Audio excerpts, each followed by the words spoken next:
right. It's time for the grim adventures of Billy and Mandy. Today, Wendy Testaburger, Polly Plantar, Lisa Simpson, and Bessie Higgenbottom are squaring off in a roast battle. Smart, sharp, and not afraid to call out your nonsense. Give it up for the girl who can turn a debate into a roast, Wendy Testaburger. Straight out of Wartwood with more sass than a talking frog should legally have. Hopping into the roast pit, it's Polly Plantar. She's got brains, she's got saxophone solos, and tonight she's got bars. Say hello to Springfield's very own Lisa Simpson. The honeybee scout with sting in her punchlines, badge earned in roasting, it's Bessie Higgenbottom. All right, folks, get ready. This roast battle kicks off in 3, 2, 1, go! Drive time? You mean cry time. Because the second you leave the lot, that great deal starts rattling like a Lego set. Their commercials are wild. Two loud ladies screaming about approval like it's a game show. Girl, this isn't Wheel of Fortune, it's Debt of Fortune. They brag about bad credit, no problem. Yeah, because you'll be paying 29% APR on a 12-year-old Kia Rio. That's not financing. That's legalized robbery on wheels. The lot vibes are tragic. Rows of dusty used cars with as-is smiles. Feels less like shopping, more like picking your fate in a scrapyard casino. And the warranty? Oh, sis, it's basically good luck. One check engine light and suddenly you're in a 3-hour hold with customer service. The cars come cleaned and inspected. Translation, they vacuumed the seats and prayed nothing falls off during the test drive. Their app and website try to look modern, but it's just the same junk inventory with filters. This ain't Carvana, it's Craigslist in a tuxedo. Honestly, DriveTime isn't about cars. It's about trapping broke people into paying luxury prices for lemons. DriveTime calls itself a dealership, but it's really a finance trap with free air fresheners. The test drives are a scam too. 5 minutes around the block? Wow, it drives great. Sis, wait until the transmission explodes on the freeway. Then it's drive cry. And the down payments? $1,500 for a car worth $800 on Kelley Blue Book. That's not a deal. That's daylight robbery with paperwork.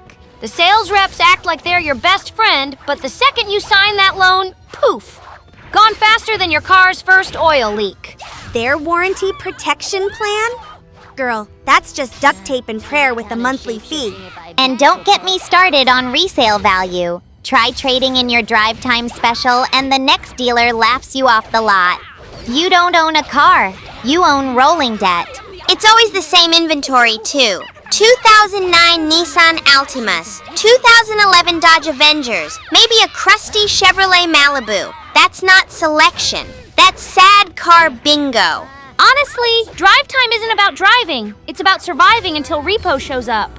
DriveTime cars always come with vehicle history reports. Yeah, history that reads like, accident, accident, accident, repossessed. That's not a history. That's a crime record with headlights. The financing reps? Always smiling like they're helping you. Meanwhile, they're sliding you a 72-month loan on a car that won't even last 12. And their nationwide promise? Nationwide what? Nationwide junkyards dressed as dealerships. Let's talk interiors. Seats stained, radios crackling, half the dashboards rattling like a maraca. Not certified pre-owned, just certified haunted. All right, Wendy Testaburger takes the win in this roast battle. Guess that's what happens when you come unprepared. I'll be waiting in the next round. Ha! That was easier than catching a bug with my tongue. Bring on the next one! A flawless performance, and backed up by logic, of course. Onward to the next round. Another badge earned. The honeybee scout is buzzing straight into the next round. Okay, let's keep the fire going. It's time for the next round of the roast battle. TNT Express? You mean TNT Stress? Because waiting for a package from them feels like waiting for Half-Life 3. It ain't coming on time. And the name? TNT makes it sound explosive. Yeah, explosive disappointment when your box shows up 3 weeks late. Their tracking system? Sis, It just says in transit forever. Like, where? Which continent? That's not tracking. That's hide and seek with logistics. And don't even get me started on the customer service. You'll be on hold so long you start aging like the packages themselves. Half the time the parcels arrive beaten up too. Handle with care? Nah, they drop-kicked it into customs. The merger with FedEx didn't even help. It just turned into orange trucks with purple excuses. And their slogan used to be the People Network. Cute. Except the only people I see are angry customers on Twitter. Honestly, TNT Express wasn't delivery. It was gambling with shipping labels. And why were their trucks always orange?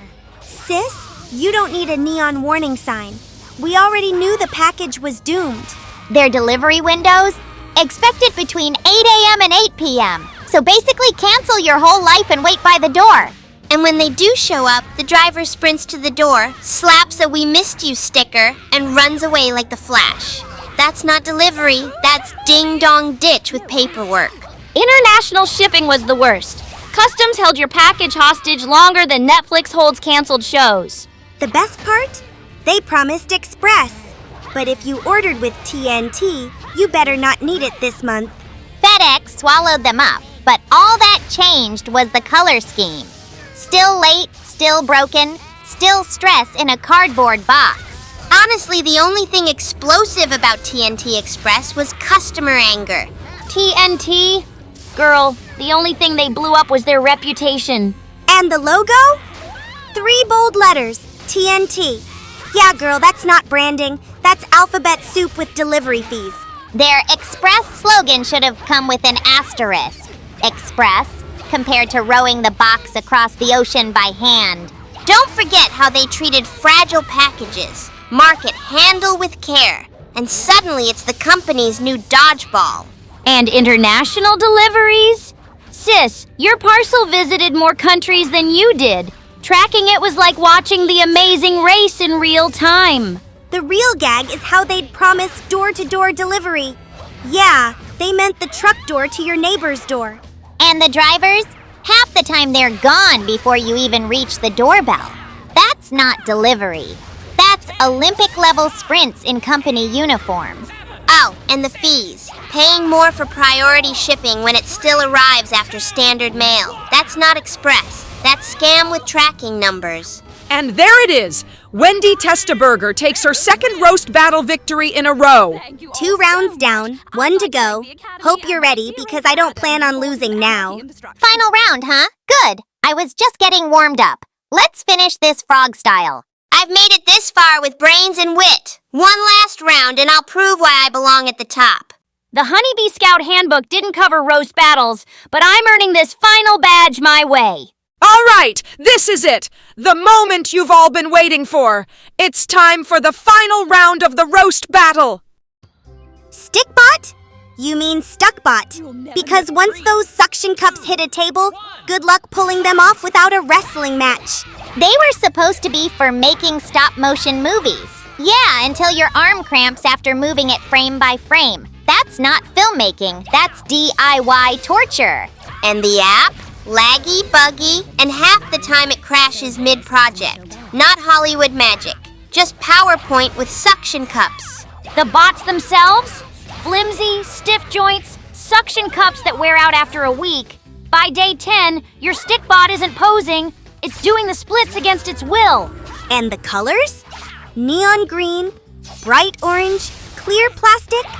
They didn't look cinematic, they looked like Gatorade mascots. The accessories were wild, too. Mini tripods, fake sets, tiny props, all of which disappeared faster than your motivation to finish a video. And the Stickbot studio content on YouTube? Cute at first, but eventually just became bad skits with plastic statues. Honestly, Stickbot wasn't an animation tool. It was a desk toy with a marketing dream. The worst part? Those suction cups pick up every crumb, hair, and speck of dust in your house. By day 2, your animation star looks like a lint roller with eyes. And the joints? They snap faster than a Kit Kat. Pose too hard and congratulations. You've got a one-armed action figure. The stop motion idea sounds cool until you realize your 10-second movie took 3 hours. That's not filmmaking. That's sweatshop cinema for kids. Even the official YouTube channel couldn't save them. All those funny sketches with Stickbots? Nah, that was just corporate fan fiction with toys. Let's not forget the scale problem.